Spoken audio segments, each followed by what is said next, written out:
दोस्तों, यह कहानी प्राचीन भारत के समय की है। आज के समय में हमारा देश तो आजाद हो चुका है। हम स्वतंत्र हैं, कहीं भी और जा सकते हैं, लेकिन हमारा मन स्वतंत्र नहीं है, वह हमेशा गुलाम बना रहता है। हम शारीरिक रूप से तो स्वतंत्र हैं, लेकिन मानसिक रूप से हम गुलाम होते जा रहे हैं। मानसिक पीड़ा से हम ज्यादा परेशान रहते हैं। तो आज की यह सच्ची घटना आपके दिमाग की गुलामी को अवश्य दूर कर देगी। आपके दिमाग में हो रही उथल पुथल को शांत कर देगी। आपका शांत मन शांत हो जाएगा। दोस्तों, एक बार की बात है, निचले हिमालय की पहाड़ियों में बसे एक छोटे से गांव में निर्मल नाम का एक जवान युवक रहता था। निर्मल अपने गुस्सैल स्वभाव और शांत मन के लिए पूरे गांव में प्रसिद्ध था। वह बहुत ही गुस्से वाला युवक था। उसका मन एक जगह पर कभी टिकता ही नहीं था। उसका मन हर समय विचारों से भरा रहता था। विचारों के इस तूफान ने उसके मन को पूरी तरह से अशांत कर रखा था। शांति तो जैसे उसके जीवन से गायब ही हो गई थी। वह हर समय अपने विचारों में खोया रहता था और एक तनावपूर्ण जीवन जी रहा था। अपने अशांत मन और गुस्सैल स्वभाव की वजह से उसके घर वाले और गांव के लोगों से भी उसके संबंध अच्छे नहीं थे, जिस वजह से वह खुद को और भी ज्यादा अकेला व अपमानित महसूस करता था। ऐसी अवस्था में वह और भी ज्यादा मानसिक तनाव की स्थिति में रहने लग जाता था। ऐसे ही एक दिन निर्मल मन गिराए हुए गांव से बाहर बगीचे की तरफ जा रहा था।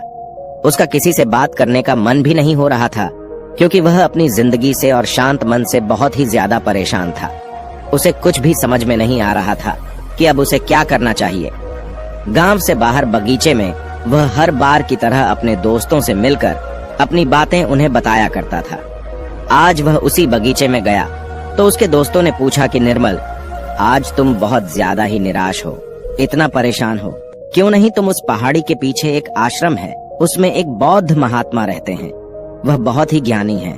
क्यों नहीं तुम उनके पास जाते हो, वह तुम्हारी सारी समस्याएं दूर कर देंगे। अपने दोस्त की बात मानकर निर्मल उन बौद्ध महात्मा से मिलने अगले दिन सुबह के समय ही अपने घर से निकल पड़ा। जब वह सुबह वहां पर पहुंचा तो उसने उन बौद्ध महात्मा को देखा कि वह सुबह के समय आश्रम में लगे पौधे को पानी दे रहे थे। चारों तरफ चिड़ियों की चहचहाहट से आश्रम का वातावरण सुबह के समय बिल्कुल खिल उठा था। पौधे को पानी देने के बाद वह महात्मा एक पेड़ के नीचे ध्यान की अवस्था में बैठ गए। बौद्ध भिक्षु के चेहरे से एक शांति झलक रही थी। इस असीम शांति ने निर्मल को बौद्ध भिक्षु की ओर आकर्षित कर लिया। जब निर्मल बौद्ध भिक्षु के निकट पहुंचा तो उसने उनके चारों तरफ एक सकारात्मक ऊर्जा का अनुभव किया। निर्मल को यह महसूस हुआ कि इस अद्भुत शांति और सकारात्मक ऊर्जा का स्रोत कहीं न कहीं बौद्ध भिक्षु के भीतर ही है। इसीलिए वहीं बैठकर बौद्ध भिक्षु की आंख खुलने का इंतजार करने लगा। थोड़ी देर बाद जब बौद्ध भिक्षु ने अपनी आंखें खोली तो उन्होंने अपने सामने एक जवान लड़के को बैठा पाया, जो कि काफी तनावग्रस्त और नकारात्मक भावनाओं से भरा हुआ लग रहा था। निर्मल ने बौद्ध भिक्षु की ओर लालसा भरी नजरों से देखा और बड़े आदर भाव से कहा, हे मुनिवर, मेरा मन बहुत ही अशांत हो गया है। मेरे मन के विचार मुझे खाए जा रहे हैं। मैं एक क्षण के लिए भी शांति का अनुभव नहीं कर पा रहा हूँ। इस वजह से हर समय मैं बहुत ही गुस्से में रहता हूँ। थोड़ी सी बात पर हम गुस्से से उत्तेजित हो जाते हैं। किसी की बात मुझे नहीं लगती। कृपया क्या आप मुझे सिखा सकते हैं कि मैं अपने इस अशांत मन को शांत कैसे करूं? गुरुदेव, कोई उपाय बताइए मुझे। बौद्ध भिक्षु ने निर्मल के दर्द को समझते हुए उसकी ओर देखा और कहा, मेरे प्यारे बच्चे, तो तुम भी अपने मन की चाबी किसी दूसरे के हाथ में दे दिए हो और आज तुम भी गुलाम हो गए हो। निर्मल को महात्मा की बात कुछ समझ में नहीं आई। उसने कहा, गुरुवर, यह मन का गुलाम और चाबी क्या है? कृपया मुझे विस्तार से समझाएं। बौद्ध महात्मा ने कहा, निर्मल, मैं तुम्हें एक कहानी सुनाना चाहता हूँ। इस कहानी में मानसिक शांति और खुशहाली के सारे रहस्य छुपे हुए हैं। क्या तुम इस कहानी को सुनना चाहोगे? निर्मल ने हाँ करके अपना सर हिला दिया और पूरी एकाग्रता के साथ कहानी सुनने को तैयार हो गया। उसके अंदर की उत्सुकता अब अपने चरम पर थी। बौद्ध भिक्षु ने कहानी सुनानी शुरू की। बहुत समय पहले की बात है। एक नगर में संता सिंह नाम का एक आदमी रहता था। संता बहुत ही महत्वाकांक्षी व्यक्ति था। उसके हर काम में लोगों से ही सुनने मिलती थी। लोग उसकी और उसके काम की खूब तारीफ किया करते थे। अगर उसे किसी काम में असफलता या लोगों से बुराई सुनने को मिलती थी तो वह घर चिंता और तनाव में चला जाता था। वह छोटी छोटी बातों पर बहुत ही परेशान हो जाता था। उसका मानना था कि सफलता और भौतिक संपत्ति उसे मनचाहा सुख देती है। लेकिन संता सिंह जितना ही सफलता और तारीफ के पीछे भागता रहता था, वह उतनी ही गहरी मानसिक तनाव में डूबता जा रहा था। जब उसके काम की कोई तारीफ नहीं करता था तो वह बहुत ही ज्यादा परेशान हो जाता था। एक दिन अचानक ही उसका सामना उस समय की एक बहुत ही प्रसिद्ध बौद्ध भिक्षु से हुआ, जिनका नाम महाकौशल था। महाकौशल अपने हजारों शिष्यों को ध्यान साधना की शिक्षा दिया करते थे और वह खुद भी एक बहुत ही बड़े ध्यानी और आत्मज्ञानी व्यक्ति थे।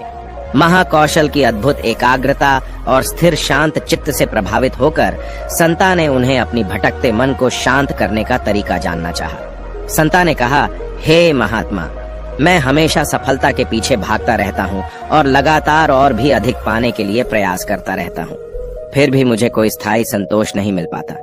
मैं सफल भी हो जाता हूँ, लोग मेरी तारीफ भी करते हैं, लेकिन मुझे अंदर से संतुष्टि नहीं मिल पाती है। मेरा मन भटकता रहता है। हे गुरुवर, मुझे इस बेचैनी से और इस शांत मन से छुटकारा पाने के लिए कृपया करके कोई उपाय बताइए। बौद्ध महात्मा ने उसकी तरफ करुणा भरी नजरों से देखा और उत्तर दिया, तुम्हारा मन शांत नदी की तरह है, जो हमेशा बहता और दौड़ता रहता है, कभी भी स्थिर नहीं रह पाता। अपने अशांत मन को शांत करने के लिए तुम्हें अपने विचारों को बिना किसी रुकावट के जाने देने की कला सीखनी पड़ेगी। संत ने कहा, हे महात्मा, लेकिन मैं विचारों को कैसे जाने दे सकता हूँ? आखिर मैं भी तो अपनी इच्छाओं और महत्वाकांक्षाओं से जुड़ा हुआ हूँ। ये सुन भिक्षु महाकौशल मुस्कुराए और बोले, कल्पना करो कि तुम्हारे हाथ में पानी से भरा हुआ ग्लास है। अब तुम जितनी देर इसे पकड़े रहोगे, ये उतना ही भारी होता चला जाएगा, और अगर तुम काफी लंबे समय तक इसे पकड़ कर रखोगे तो तुम्हारे हाथ में दर्द होना शुरू हो जाएगा। लेकिन अगर तुम अपनी पकड़ ढीली करते हो और इसे जाने देते हो तो इसका भार खत्म हो जाएगा। निर्मल अपने गुरु द्वारा सुनाई जा रही कहानी और उनके संदेश को बड़े ही ध्यान के साथ सुन रहा था। वह समझ रहा था कि अपने विचारों और इच्छाओं से चिपके रहना ही उसके अशांत मन का कारण है। यह भी एक कारण है जिसकी वजह से उसका मन अशांत है, क्योंकि निर्मल भी संत की तरह ही विचारों को पकड़ कर रखता है। छोटी छोटी बातों पर बार बार विचार करता रहता है, जिससे संता की तरह ही उसका मन भी बेचैन रहता है। गुरु कहानी सुनाने जा रहा था और निर्मल सुनते जा रहा था।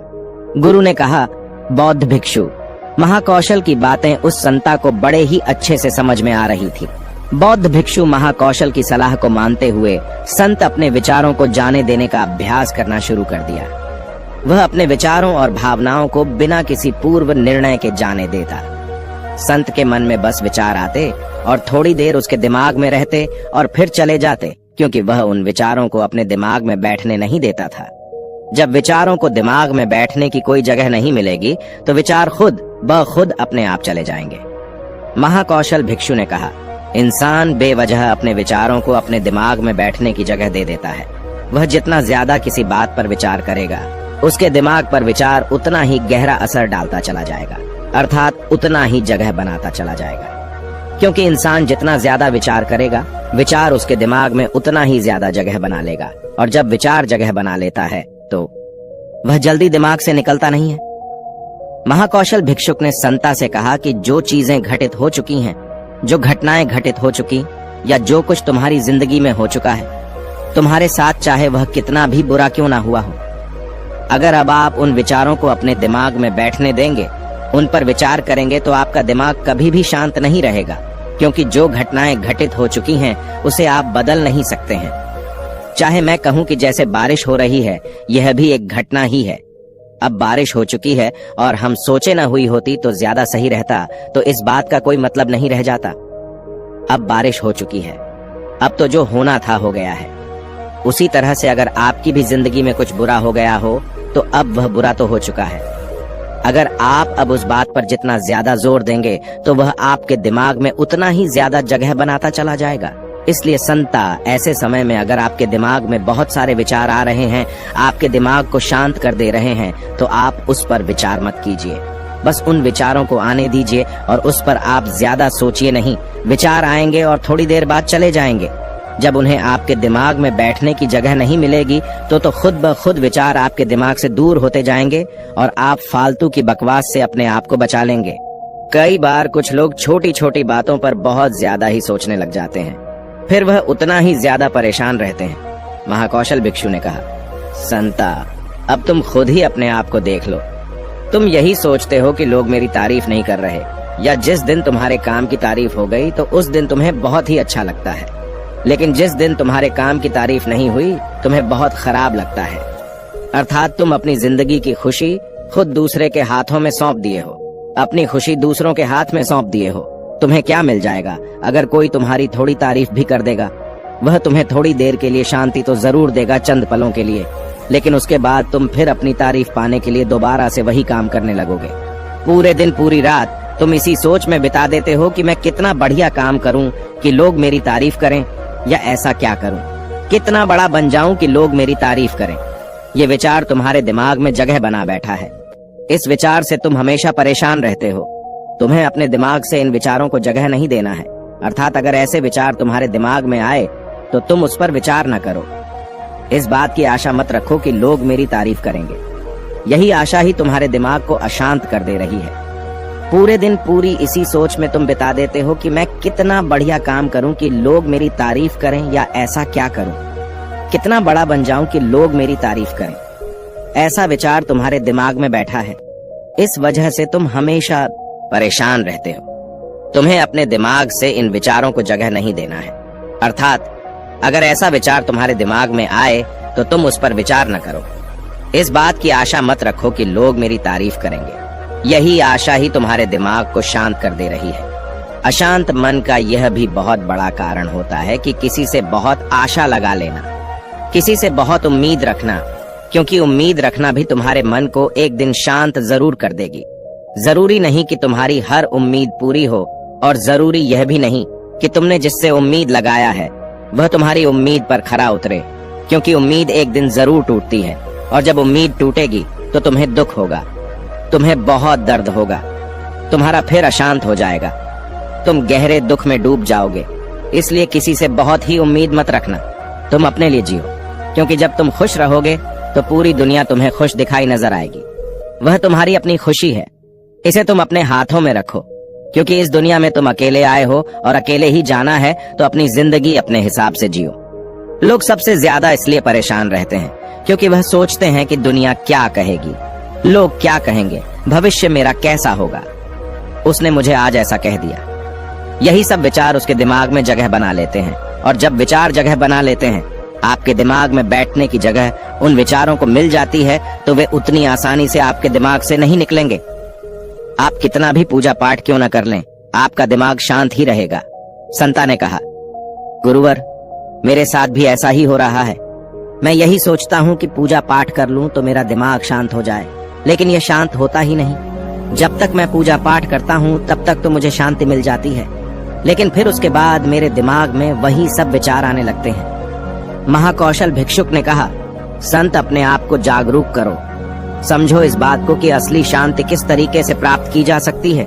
पूजा पाठ तो तुम्हारी नित्य प्रतिदिन की क्रिया है, इससे तुम्हारा दिमाग शांत नहीं होने वाला है जब तक कि तुम ध्यान में बैठकर अपने विचारों को समझने का प्रयास नहीं करोगे, अपने आप को जागरूक नहीं करोगे कि कौन से विचार हमारे लिए अच्छे हैं और कौन से विचार हमारे लिए बुरे हैं। विचारों को अपने दिमाग में आने दो और उन्हें जाने दो, उन्हें जगह मत दो। अर्थात उन विचारों पर ज्यादा जोर मत दो, और अपनी आजादी की चाबी अपने हाथ में रखो, किसी के हाथ में मत रखो, वरना तुम कभी स्वतंत्र नहीं रह पाओगे।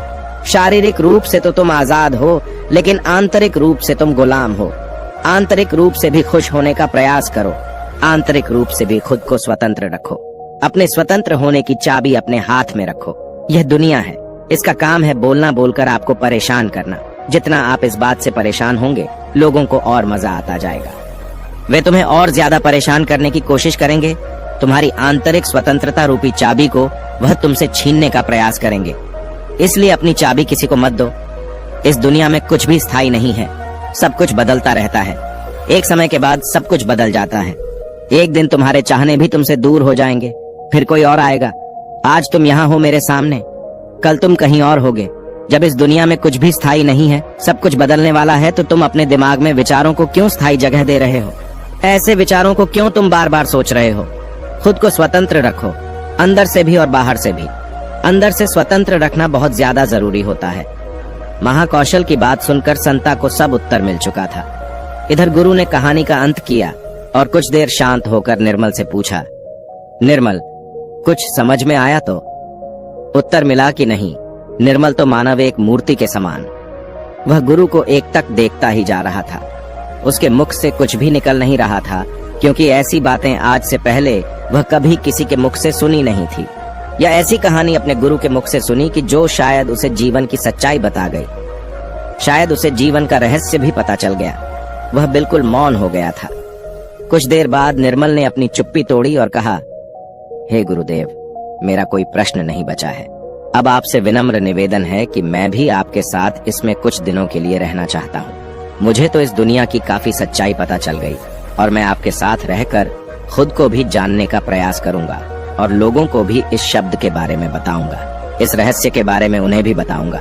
आज की कहानी बस इतना ही। मुझे उम्मीद है ये कहानी आपको जरूर पसंद आई होगी और आप पहली बार हैं